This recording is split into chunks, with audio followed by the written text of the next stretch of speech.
రైతులు ఎదుర్కొంటున్నటువంటి నిజమైన విపత్తు మోంతా తుఫాన్ కాదు, చంద్రబాబు పవన్ కళ్యాణ్ గారి పాలన. మోంతా తుఫాన్ తీసుకొచ్చిన కష్టాలు నష్టాల కన్నా చంద్రబాబు పవన్ కళ్యాణ్ గారి పాలనలోనే ఈ రాష్ట్ర రైతాంగం తీవ్రమైనటువంటి కష్టాలు నష్టాలు ఎదుర్కొంటా ఉన్నారు. మోంతా తుఫాన్ నష్ట నివారణలో కూటమి ప్రభుత్వం పూర్తిగా వైఫల్యం చెందింది. ఈ రోజు రాష్ట్ర రైతాంగ కన్నీళ్లకు కారణం చంద్రబాబు పవన్ కళ్యాణ్ గారే. మోంతా తుఫాన్ కారణంగా లక్షలాది ఎకరాలు నీట మునిగిన రైతులు తమ కన్నీళ్ల ద్వారా కడుపు నింపుకుంటున్న కూటమి ప్రభుత్వం మాత్రం ఇంతవరకు వారికి ఎక్కడా అండగా నిలబడకుండా, ఒక పక్కన చంద్రబాబు గారు, మరొక పక్కన పవన్ కళ్యాణ్ గారు హెలికాప్టర్లో చక్కర్లు కొడుతూ కాలక్షేపం చేస్తూ ఫోటో షూట్లు దిగుతూ ప్రజల కష్టాలు కన్నీళ్లు తొడవకుండా, వారికి అండగా నిలబడకుండా ప్రచార ఆర్భాటానికే పరిమితమయ్యారు. కానీ ప్రజలకి ఎక్కడా కూడా అండగా నిలబడిన సందర్భం లేదు. వాళ్ళ కష్టాలలో పాలు పంచుకోవడంలో పూర్తిగా చంద్రబాబు నాయుడు గారు, పవన్ కళ్యాణ్ గారు వైఫల్యం చెందారు. ఈ రోజున రాష్ట్ర రైతాంగం ఇంత తీవ్రమైనటువంటి నష్టానికి కారణం, కష్టాలకి కారణం ఈ క్రాప్ కి మంగళం పాడడం కాదా? ఉచిత పంటల బీమా ఎగ్గొట్టడం కాదా? రైతు భరోసా కేంద్రాల్ని నిర్వీర్యం చేయడం కాదా? చెప్పండి. ఇదే గనక మీరు ఉచిత పంటల బీమా చేసిన, ఈ క్రాప్ నమోదు చేసిన, రైతు భరోసా కేంద్రాల్ని మరింత బలోపేతం చేసిన, ఈ రోజున రాష్ట్ర రైతాంగానికి ఇన్ని కష్టాలు ఉండేయా? ఇన్ని ఇబ్బందులు ఉండేయా? వాళ్ళ కన్నీళ్లకి కారణం అందుకే చంద్రబాబు పవన్ కళ్యాణ్ గారని చెప్తా ఉన్నాం. జగన్మోహన్ రెడ్డి గారు ఎంతో నిబద్ధతతో, ఎంతో నిజాయితీగా రాష్ట్రంలో ప్రతి రైతు రాజులాగా బతకాలి, వారికి ఎటువంటి కష్టం కలగకూడదు అని ఎంతో నిజాయితీగా వారందరికీ కూడా ఈ క్రాప్ ఎప్పటికప్పుడు నమోదు చేయించి, ఉచిత పంటల బీమా చేయించి, రైతు భరోసా కేంద్రాల్ని మరి ఏర్పాటు చేసి రైతులకు అండగా నిలబడి రైతుని రాజులాగా చేసేటువంటి ప్రయత్నం చేస్తే, ఈ రోజున చంద్రబాబు పవన్ కళ్యాణ్ గారు ఏం చేశారు? రైతుల పరిస్థితిని అత్యంత దారుణంగా కిందకి తీసుకొచ్చారు. అందుకనే ఈ రోజున ఈ రాష్ట్ర రైతాంగ కష్టాలకి నష్టాలకి కారణం చంద్రబాబు పవన్ కళ్యాణ్ గారని చాలా స్పష్టంగా రాష్ట్ర ప్రజలందరికీ కూడా అర్థమైంది. ఈ రోజున ఒక్కొక్క ఎకరానికి కూడా కనీసం ₹1,00,000 పైగా నష్టం వాటిల్లింది. మరొక పక్కన చూస్తే అక్వాకల్చర్ కానీ, అదేవిధంగా చూస్తే వాణిజ్య పంటలు కానీ, మరి ఇవన్నిటి నష్టాలు ఒక్కొక్క ఎకరానికి 1,00,000కి మించి పైబడి ఉంటాయి. ఇవన్నిటికి కారణం చంద్రబాబు పవన్ కళ్యాణ్ గారు కాదా? సమాధానం చెప్పండి. కాదా?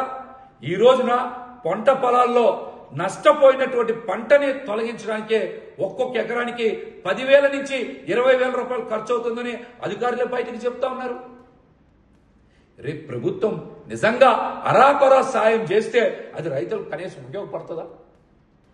వాళ్ళ నష్టాల్లో 1% భర్తీ చేస్తారా చంద్రబాబు నాయుడు గారు, పవన్ కళ్యాణ్ గారు? మీరు రాష్ట్ర రైతాంగానికి స్పష్టంగా సమాధానం చెప్పాలి. కౌలు రైతుల పరిస్థితి మరీ దారుణం. వారు ఎకరానికి 30,000 రూపాయలు కౌలు చెల్లించడంతో పాటు ఈ రోజున పంటలు పండించడానికి పెట్టుబడి కింద మరొక 30,000-40,000 రూపాయలు ఎకరానికి పెట్టుబడి పెట్టారు. దాంతోపాటు ఈ రోజున పంటలు పూర్తిగా నష్టపోయిన పంటని పొలాల నుంచి తొలగించడానికి మరొక 10,000-20,000 రూపాయలు ఖర్చు అవుతే, కౌలు రైతుల ఒక్కొక్క ఎకరానికి కూడా అయ్యే ఖర్చు ₹1,00,000 పైబడి లేదా? మరి వారికి ఎవరికి అండగా నిలబడతారు? మీరు కనీసం కౌలు కార్డులు కూడా ఇవ్వలేదు కదా. గతంలో ప్రచారం చేసుకున్నటువంటి పవన్ కళ్యాణ్ గారు కౌలు రైతుల అంశం మీద మీరు ఎందుకు స్పందించలేదు? గతంలో మీరు చెప్పారు కదా, నివర్ తుఫాన్ అప్పుడు రాలిపోయిన ప్రతి గింజని, రంగు మారిపోయిన ప్రతి గింజని కొనుగోలు చేయాలని డిమాండ్ చేశారు. కలెక్టర్లకి వినతి పత్రాలు ఇచ్చారు. మరి ఈ రోజున మీరు అధికారంలో ఉన్నారు కదా, రైతులకు కానీ, కౌలు రైతులకు కానీ ఎటువంటి భరోసా ఇస్తారో ఎందుకు స్పష్టమైన ప్రకటన చేయట్లేదు? రాలిపోయిన ప్రతి గింజని, రంగు మారిపోయిన ప్రతి గింజని కొనుగోలు చేస్తామని పవన్ కళ్యాణ్ గారు నిన్నటి పర్యటనలో ఎందుకు స్పష్టమైన హామీ ఇవ్వలేదు? అంటే మీరు రైతుల పక్షాన కాకుండా పెట్టుబడిదారుల పక్షాన పనిచేస్తా ఉన్నారని ఈ ఒక్క పర్యటన స్పష్టం చేసింది కదా. దీని మీద పవన్ కళ్యాణ్ గారు ఎందుకు స్పష్టమైనటువంటి ప్రకటన జారీ చేయలేదో రాష్ట్ర రైతాంగానికి ప్రజలకు కూడా సమాధానం చెప్పాలి. గతంలో జగన్మోహన్ రెడ్డి గారు అధికారంలో ఉన్నప్పుడు మరి పంటల బీమా ద్వారా రాష్ట్ర రైతాంగానికి మరి అకాల వర్షానికి మరి తుఫాన్లకి నష్టపోతే 7,800 కోట్ల రూపాయలకి పైగా నష్టపరిహారం ఇప్పించారు. మరి నిన్న చంద్రబాబు నాయుడు గారు చెప్తా ఉన్నారు 5,500 కోట్ల రూపాయల నష్టం వచ్చిందని. వాస్తవ లెక్కలకి తక్కువగా నష్టాలు చూపిస్తా ఉన్నారు. మీరు నిజంగా మీకు చిత్తశుద్ధి ఉంటే ప్రతి గింజకి కూడా నష్టపరిహారం చెల్లించాలి. నిన్న మీరు చెప్తా ఉన్నారు 5,500 కోట్ల రూపాయలు నష్టాలు అంచనా వేశామని. మరి మొత్తం చెల్లించరా?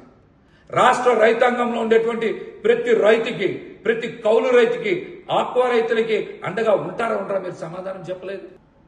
సమాధానం చెప్పాలి. అదేవిధంగా మీరు నిన్న మాట్లాడుతున్న సందర్భంలోనే మరి గ్రామ వార్డు సచివాలయాలు చాలా అద్భుతంగా పనిచేశాయి. వాళ్ళ వల్లనే మేము క్షేత్రస్థాయిలోకి వెళ్ళగలిగామని కూడా చంద్రబాబు నాయుడు గారు మాట్లాడారు. గ్రామ వార్డు సచివాలయ వ్యవస్థ రూపకర్త వైఎస్ జగన్ గారు. అందువల్లనే కదా, ఆయన తెచ్చిన వ్యవస్థ వల్లనే కదా, ఆయన ఆలోచన విధానం వల్లనే కదా ఈ రోజున ప్రభుత్వం కొంతవరకైనా సరే ప్రజల దగ్గరికి, రైతుల దగ్గరికి వెళ్ళగలిగిందంటే అది కేవలం వైఎస్ జగన్మోహన్ రెడ్డి గారు తీసుకొచ్చినటువంటి గ్రామ వార్డు సచివాలయ వ్యవస్థ. ఈ క్రెడిట్ అంతా జగన్మోహన్ రెడ్డి గారికే దక్కుతుంది కానీ చంద్రబాబు నాయుడు గారికో పవన్ కళ్యాణ్ గారికో కాదని మేము కాదు, రాష్ట్ర ప్రజలు, రైతాంగం అందరూ కూడా చాలా స్పష్టంగా చెప్పగలుగుతా ఉన్నారు. చంద్రబాబు గారు, పవన్ కళ్యాణ్ గారు అధికారంలోకి వచ్చాక ఈ రాష్ట్రంలో రైతులకి ఎప్పుడైనా సరే ఒక్క సీజన్లో అయినా ఎరువులు, విత్తనాలు సకాలంలో పంపిణీ చేయగలిగారా? నకిలీ ఎరువుల దందా పెరిగిపోయింది. మద్దతు ధర లేక రైతులు రోడ్ల మీద పంటను పారబోసేటువంటి పరిస్థితి వచ్చింది. అట్లాంటి మీరు రైతుకి అండగా నిలబడతానని చెప్తే ఇది కేవలం ప్రచారమే కానీ నిజం కాదన్నటువంటి విషయం కూడా ప్రజలకైతే చాలా స్పష్టంగా తెలుసు. మీరు ఈ రోజున రాష్ట్రంలో చూస్తే వరితో పాటు సజ్జలు, మొక్కజొన్న, కంది, మినుము, పెసర, పత్తి, పొగాకు, సోయాబీన్, ఉల్లి, వేరుశనగ, అరటి, బొప్పాయి, పసుపు, కంద, అట్లాగనే కూరగాయలు, పండ్ల తోటలు, పూల తోటలు, ఆక్వా, చెరువులు అన్నిటికీ భయంకరమైన నష్టం వచ్చింది కదా. భయంకరమైన నష్టం వచ్చింది. ఈ నష్టాన్ని ఏ విధంగా నివారిస్తారు? ఏ విధంగా రైతులకు అండగా నిలబడతారు? ఏ విధంగా నష్టపరిహారం చెల్లిస్తారనేటువంటి ప్రకటన మీరు ఎందుకు చేయట్లా? దీని మీద చంద్రబాబు నాయుడు గారు సమాధానం చెప్పాలి. మరొక పక్కన చూస్తే రాష్ట్రంలో మరి రహదారులు, వంతెనలు, కల్వర్టులు తీవ్రంగా పాడైపోయినాయి. కిలోమీటర్ల మేర రోడ్లు కొట్టుకొని పోయినాయి.